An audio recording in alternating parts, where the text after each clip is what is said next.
एक टीचर को पता होना चाहिए कि मैंने 2 साल के बाद कहाँ जाना है, मैंने 3 साल के बाद कहाँ नौकरी करनी है। जो गांव में रहता है वो गांव में ही रहता है, जो शहर में सेवा करते हैं अपनी शहर के स्कूलों में वो शहर में। हमारे टीचर्स को बीएलओ ड्यूटीज में लगाया है, इलेक्शन ड्यूटीज में लगाया है, सेंसस ड्यूटीज में लगाया है। अगर सत्य लिखेंगे, सत्य चुनेंगे।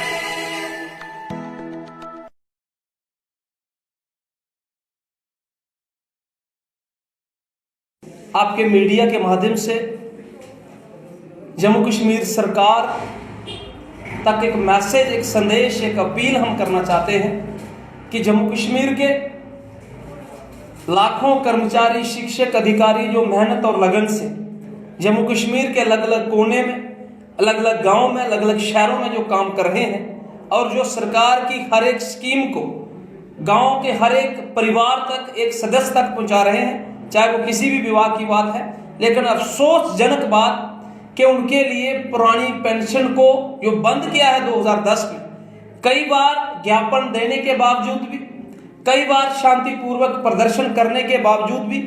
अभी तक जम्मू कश्मीर की सरकार ने उस बारे में कोई ठोस कदम नहीं लिया है। हम आज के मीडिया के आपके माध्यम से ये अपील करना चाहते हैं महामहिम उपराज्यपाल साहब से कि शीघ्र आप सैग की बैठक बुलाएं और जम्मू कश्मीर के अंदर जो हमारे लाखों शिक्षक, कर्मचारी, अधिकारी मेहनत और लगन से काम कर रहे हैं, 2010 के बाद जो लगे हैं, उनके लिए पुरानी पेंशन को बहाल किया जाए। वो पुरानी पेंशन जो देश में कर्मचारियों, शिक्षकों, अधिकारियों व राजनेताओं को चलती आ रही थी, जिन लोगों ने पुरानी पेंशन योजना बनाई थी, उन लोगों ने बड़ी सोच समझ के कि जो भी लोग, चाहे वो अधिकारी होंगे, कर्मचारी होंगे, शिक्षक होंगे, राजनेता होंगे, जो अपनी सर्विसेज देंगे, सर्विसेज देने के बाद जब वो रिटायर होंगे, जैसे कोई राजनीति से रिटायर होता है, जैसे कोई शिक्षक, कोई कर्मचारी, कोई अधिकारी, तो बुढ़ापे में उनको पुरानी पेंशन मिलेगी। लेकिन राजनेताओं ने जम्मू कश्मीर के अंदर उस समय की एनसी और कांग्रेस सरकार ने बंद कमरे में बैठ के इतना बड़ा फैसला कर दिया कि अपने लिए उन्होंने पुरानी पेंशन को जारी रखा और जम्मू कश्मीर के लाखों शिक्षकों, कर्मचारियों, पढ़े लिखे युवाओं को जो समय लगे थे और जो खास करके रूरल एरियाज में अपनी सेवाएं दे रहे थे, उनके लिए पुरानी पेंशन को बंद कर दिया गया। हम जहां पे अपील करना चाहते हैं महामहिम उपराज्यपाल साहब से, भारतीय जनता पार्टी के एमपीज, उनसे हम अपील करना चाहते हैं कि आप हमें सपोर्ट करें और जो एनसी और कांग्रेस ने हमारी पेंशन जहां बंद की है जम्मू कश्मीर के अंदर, उसको शीघ्र बहाल किया जाए। नहीं तो जम्मू कश्मीर के अंदर आने वाले दिनों में all India pension restoration United front और जम्मू कश्मीर टीचर एसोसिएशन और अन्य संगठनों से भी हमारी बातचीत चल रही है। मिलके हमारी लड़ाई किसी राजनीतिक दल के खिलाफ नहीं होगी, किसी चेयर के खिलाफ नहीं होगी, हमारी लड़ाई अपने सम्मान के लिए होगी, अपनी डिग्निटी के लिए होगी, अपनी पुरानी पेंशन के लिए होगी, अपने बुढ़ापे के सहारे के लिए होगी। जो बुढ़ापे के जब हम रिटायर होंगे 40 वर्ष काम देने के बाद, 40 वर्ष अपनी सेवाएं देने के बाद, तो उस समय मात्र हम सोशल मीडिया में भी देख रहे हैं कि जो इस समय रिटायर हो रहे हैं, किसी को 2000, किसी को 3000। तो ये एक बहुत बड़ी सोचने वाली बात है। सरकार को बिना देरी से, बिना और समय लिए हुए सरकार को शीघ्र पुरानी पेंशन बहाल करनी होगी। इसके साथ जम्मू कश्मीर के अंदर जो शिक्षक मेहनत और लगन से अपनी सेवाएं दे रहे हैं, अलग अलग जगहों में, अलग अलग तहसील में, अलग अलग गाँव में, शहरों में भी मेहनत से वो अपना काम कर रहे हैं, लेकिन सरकार को उनकी जो जायज मांगे हैं वो शीघ्र माननी होगी। हम डिमांड कर रहे हैं पिछले कई महीनों से, कई सालों से कि सरकार एक ठोस तबादला नीति लेके आए।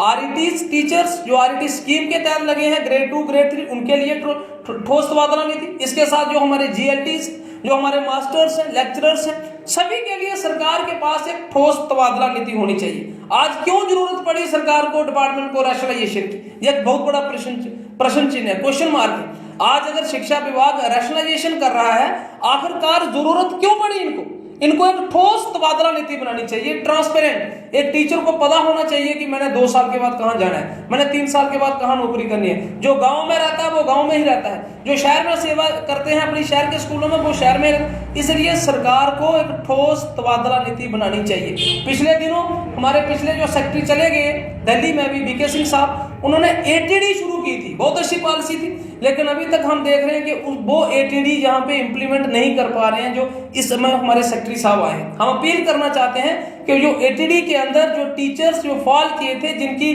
टेंटेटिव लिस्ट निकली थी, उनको लिस्ट किया जाए ताकि एक अच्छी शिक्षा जो है वो गांव के बच्चों को, शहर के बच्चों को मिल सके। तो आपके मीडिया के माध्यम से मैं ये अपील करना चाहता हूं कि शीघ्र एक ट्रांसफर पॉलिसी, क्योंकि ट्रांसफर पॉलिसी खास करके ग्रेड 2, ग्रेड 3 और 3rd टीचर्स के लिए जरूरी है, क्योंकि हमारे टीचर्स को बीएलओ ड्यूटीज में लगाया है, इलेक्शन ड्यूटीज में लगाया है, सेंसस ड्यूटीज में लगाया है। अगर आप कहते हैं कि टीचर जो अपॉइंट हुआ है आरईटी स्कीम के तहत, अगर आप कहते हैं वो स्कूल स्पेसिफिक टीचर है, अगर वो स्कूल स्पेसिफिक टीचर है, फिर आप दूसरी ड्यूटीज क्यों ले रहे हो उससे?